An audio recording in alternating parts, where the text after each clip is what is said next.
Hi, good afternoon. Appreciate you attending today's COVID and mental health awareness series. I'm James Mansfield from Analytics for Living. Uh, we're going to jump in. We're going to spend roughly about 30 minutes, 25 minutes, and then see if there's any questions as well. So thanks for participating. There'll be a few people probably joining now in throughout the meeting. That's great. So today's objective is to review and discuss how artificial intelligence tools can help to understand and address population and patients at higher risk for mental health due to COVID.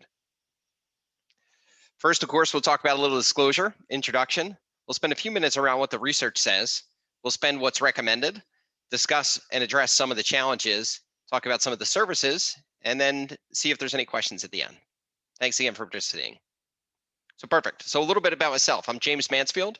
I lead Analytics for Living, where we apply machine learning and artificial intelligence to improve health. We also believe that there's an opportunity to utilize ML and AI for improved technology growth and also financial stability.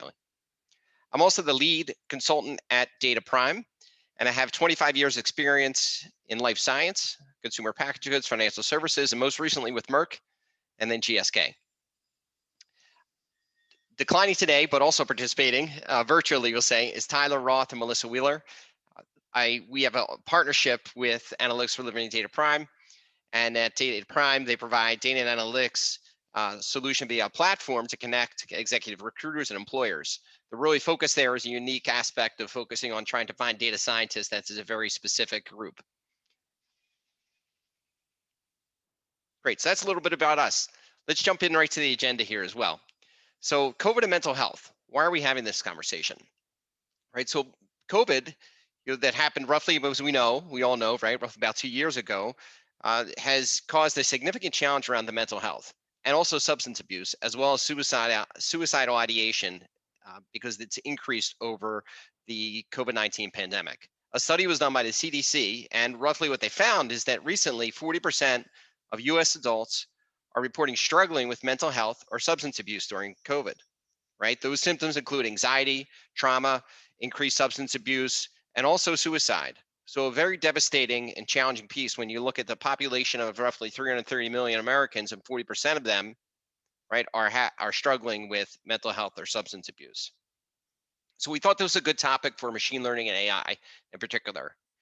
Why? Well, one of the aspects of the study said that there is a select demographic and worker that has worse mental health outcomes. In particular, younger adults, as we see of the top right, racial and ethnic minorities, essential workers, so not just healthcare workers, but all essential workers. And then those also unpaid adult caregivers, which is the picture up in the top left, right? They've all have reported experiencing a disproportionately worse mental health outcomes, and with that, increased substance abuse and elevated suicidal ideation. Again, we'll get into why machine learning and AI can really help on these patient populations, but this gives you a little bit of insight that it's not of the 40%, there is a subset, right? And that's where AI and artificial intelligence really works. So what did the CDC recommend? Well, they recommended that the public health response to CDC or to COVID should increase interventions and prevention to address mental health conditions. Yeah, but where, how, why, right?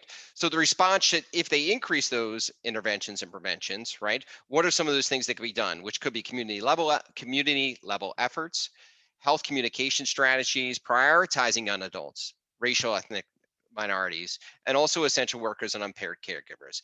The link to the study is at the bottom right, but it's a very interesting study. And here's just a pictorial of some of the challenges, right? We see, healthcare workers. We see on the top right, individuals like a woman, for instance, not able to see their family. We also have people that are unemployed trying to get food, right? Long lines for even vaccines or other places that are down on the left, right? So you have all these issues that is kind of contributing to this, challenging issue around COVID and mental health as well. So how big is the problem, right? Let's talk about the numbers, right? So, and this is where we'll start to get into machine learning AI. So mental health and mental health during COVID is very difficult to address, right? Let's talk pre-COVID first. Pre-COVID, 2018, there was roughly 6.5 million, right? And I'll say only 6.5 million patients. And of those 6.5 million, 44% reported that reported psychological distress, reported that they did get to see a mental health professional. So that's almost 56% that did not, right? So of those, that did have psychological stress, the ones that do have that, they're twice as likely to be uninsured, and they have a 7 times higher inability to afford healthcare versus those without psychological stress. In addition, those that did have insurance cited that there's a barrier around access, right? Trying to access. So let's take that pie a little bit, right? So we had 6.5 in 2018. Now let's fast forward to COVID, right? Now there's 108 million. It's 108 million Americans, right, that have COVID and mental health, right? And given that 40% of those, are experiencing distress, that equates to roughly, a significant number of, Americans that, are definitely challenged, right? And that 40% is of the 270 million, that are over 14, right? Now we're getting into the numbers a little bit here, but it's good to highlight kind of the scale. So if you kind of overlay, you say, well, there's only 6.5, only 40% were able to get some care, right? Well, now how do you go from 6.5 million, 44% to 108 million, right? It's definitely a significant problem. And that's why we think, that there's an opportunity to apply machine learning and AI in this space. So first, what we recommended is COVID and mental health, that you start with the target and then you address an issue, not all the issues, right? Because it's a lot of people, right? So what I mean by, and I'm not saying this is the right answer, right? I'm just suggesting this is an illustrative approach, right? So the patient target here, young adults, essential workers, racial ethnic minorities, unpaid caregivers, right? That could be the patient target, right? Well, what's the issue? Is it psychological distress? Someone needs counseling? Is it substance abuse, right? Is it alcoholism, right? All these things are mental health issues as well. Well, how about access, right? Is it that, hey, they want care, but they just can't get care, right? Or is it they want counseling or they really need substance abuse care, right? Of kind of an inpatient or some type of therapy. There may be others here, but what we're suggesting here, and we'll go through this illustrative example, is roughly start with the target, right? Think about an issue and then address kind of the access as well.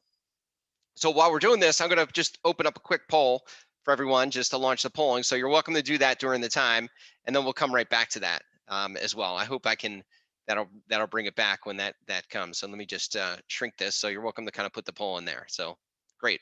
Okay, so with that, we start with a target and we address an issue. Oh, let me go to the next screen here. Okay, so perfect. So why does COVID and mental health apply for, have a great COVID and mental health, have a great opportunity for artificial intelligence machine learning? Well, what can the algorithm do, right? It can identify some national geographies of risk, right? It can also use patient data to say, okay, within this cohort of patients, right, here's the highest risk patients. So we can get back to those kind of things. So what's the patient segment? What's the health issue, right? And also, what are some of those access issues, right? So a great opportunity for machine learning. So how can that be done, right? Or one of those approaches. So this is a real kind of illustrative example. So it's an illustrative example. It's a real example, right, of how our Analytics for Living subscription services, right, can provide some of these services. We also have some custom services, but we do have a fiscal, because Analytics for Living is a foundation. So we have a fiscal sponsorship, available for organizations, companies to kind of get access to this data, open source code, also some of the visualizations. If there's a need for some customization or sharing your data or getting into a health system, right, that we do work through a partner through Data Prime and others to kind of execute that. But this is the approach that we feel was really a good one to kind of get to that. And the illustrative examples are the right. So I'm going to walk you through left to right. To the left, we talked about the COVID and mental health problem statement, right? Mental health increases during COVID, right? There's 40%, right, of the 108 million, right, that are affected. 108 million are affected, potentially, that's quite significant, right? The 4 to 65 million, right? So 4 to 65 million may have no access, right? If we think about the insurance, that the patient segment is worse for those others, so what's the use case? Well, there's a lot of data that's out there, it's available, but that's great about machine learning AI is that it can look at many different data sources to kind of find those features, right? So what are some of the data sources that we have, right? So COVID active patients, right? The JHU data, the COVID Hopkins data just publishes really the tested, who is tested and whether they're positive or negative. Well, active takes out the deaths, takes out the recovered, takes some other modeling to kind of look at active patients. So that's a unique need. The hospitalization data at the states is another piece to kind of see for COVID, right? Because that's kind of the pace. And then also restrictions is another area, right? That we wanted to see in terms of COVID restrictions, because that could have an influence whether or not patients could see those, right? So prescriptions, you're available via IQVIA, electronic medical records, right, with diagnosis that has counseling, right, all these pieces. An interesting point around, if we look at young adults, there's been a number of studies around counseling and students at school. So what's the appropriate ratio between number of students per counselor? And the benchmark's 250. Surprisingly, when you look at that state data, right, and even school data as well, you'd see number of students almost 400 to one counselor, right? Whereas the benchmark's supposed to be 250. Maybe that's an issue, right, or not, but that's kind of where that could fit. Not going to give you the answer here, but these are some of the things that we can kind of, solve for as well. And the bottom are, right, some of those analytics. So once we have this data and analytics done, now we can apply the machine learning out there. Well, machine learning, has gone through, identified kind of those key features. Now, let's say there's a higher risk, right, or a higher utilization of prescriptions or a higher utilization of counseling. Well, that's where AI comes in to kind of learn from those and at least prioritize and focus on those as well. So the visualization in the top right is, and I'll flip it on two sides in terms of a value of this. Is one is, let's look at subnational pockets, right? Maybe it's a community, right, or geography of where those risks are. But now let's go to the patient, right, where there's patient data, electronic medical records, right? Let's take the school system, right? Go into the school system data and see, well, who's at risk there? Let's take a health plan, right? Let's take an employer or essential workers and see who's at high risk, right? Given that, then we can identify to kind of action the care and not have to think about getting, all this care for all the 108 million, but really focus on the real patients that are in dire need of this kind of help, right? So the point that I'm making here is that the COVID and mental health, has a great recommendation here, that the machine learning and AI, I should say, has a great recommendation that the approach that we have is laid out and has provided some great valuable information, and it really addresses CDC's call to action, right, where we can employ public and private health. So I'm sure if you're a private health system or a public health system, even you're saying, okay, CDC said, hey, go, help, right? But where, how can you prioritize? That's where machine learning and AI can come in to really help, right, in those pieces to kind of support those needs and kind of get those patients that what they need as well.